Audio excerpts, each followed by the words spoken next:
In an interview in the 1980s, Bowie said, "I remember looking out over these waves of people who were coming to hear the record played live, and thinking, I wonder how many Velvet Underground albums these people have in their record collections. I suddenly felt very apart from my audience, and it was depressing, because I didn't know what they wanted."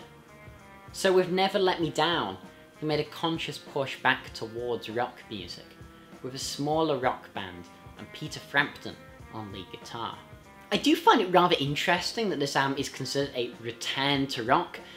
For me, it's just not. I mean, it is a dated 80s pop album, and sure, there is enough guitar to call it pop rock, but Aladdin's saying this is not.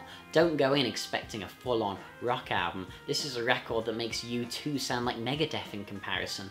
But while Tonight was a purer pop record, one that was also lacking cohesion, lacking direction, Never Let Me Down is certainly one which has a sense of purpose to it, and it has a few catchy tunes with a couple of decent guitar hooks. Beat of Your Drum is a catchy number with a smooth Frampton solo, though after some research I find it a rather sickening song thematically. Bowie described this as his Lolita song, a song about young girls worth going to prison for, which, wow, fuck man, no. But still, aside from the creepiness, two songs which do stand out here. I guess let's deal with the positives first. So two standouts here are Time War Cruel and Zeros, not to be confused with the better Heroes.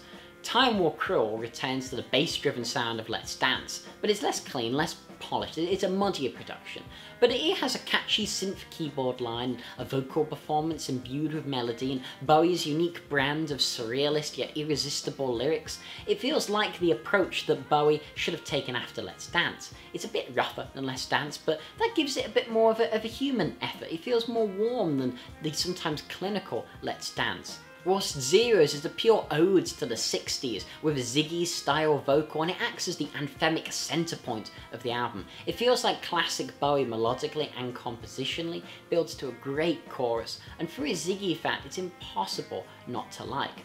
But there's still something that just means it doesn't quite connect as well as those 70s songs did.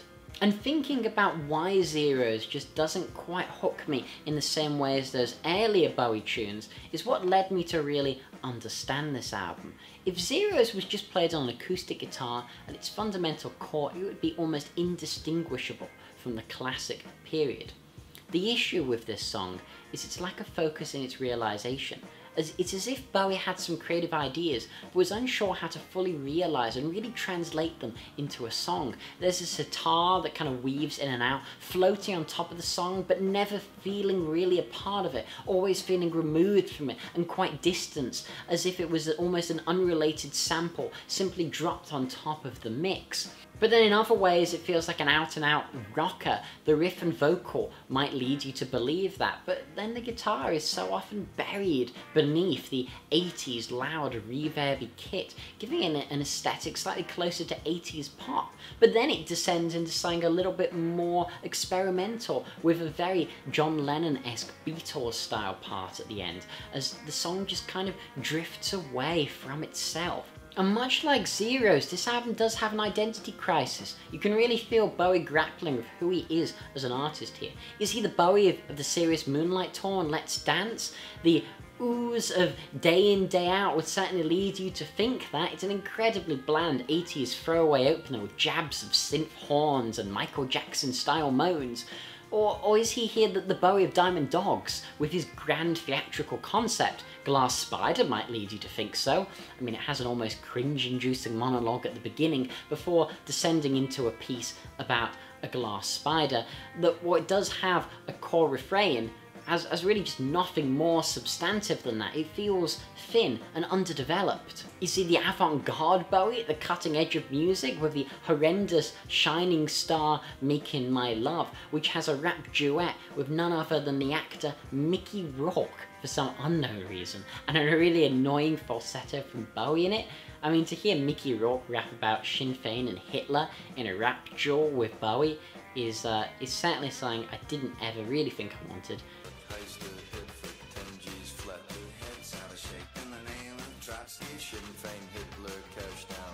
And then at some points you have to wonder if Bowie just thinks he's Iggy Pop at this point, with yet another Iggy cover. Luckily there's only one in this one, Bang Bang, and no diss towards Iggy, but Bowie just doesn't do a good job of covering Iggy songs.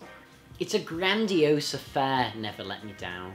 It does in many ways seem to be a synthesis of Bowie's different musical influences from the time, but it's done in a way which makes it feel unwieldy and imprecise, especially if contrasted to 2013's The Next Day, which was an album which similarly tried to combine a lot of musical influences, but did it in a lot more of a seamless way.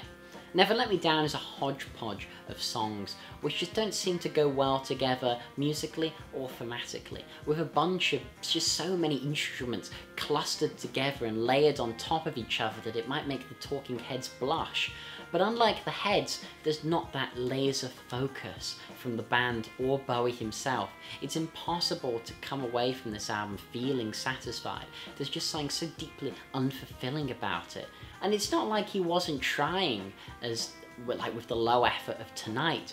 He was just failing. The 80s then was a strange time for Bowie, a period of great commercial success, but you've got to get the feeling it was just all that bit too much for him. Bowie could no longer inhabit the space in which he thrived, that space of being commercially successful, yes, but also avant-garde and slightly niche. He was supposed to be cool, he was an artist for outsiders and outcasts. But then he just became another cog in the wheel of the record industry. He became mainstream. It wasn't by design, it's just that's the way of the beast. Luckily, he would again return to making interesting albums in the 90s after the strange experiment that was the Tin Machine, but maybe Tin Machine could be saved for another video. All in all, Bowie's 80s period saw a profound creative decline as he grappled with his identity, his sense of who he was as an artist. And some might say that he never really found that again until perhaps even 2013 with The Next Day. This has been TheAIbumMan. Thanks for watching, comment, rate, subscribe, and as usual, long live rock and roll.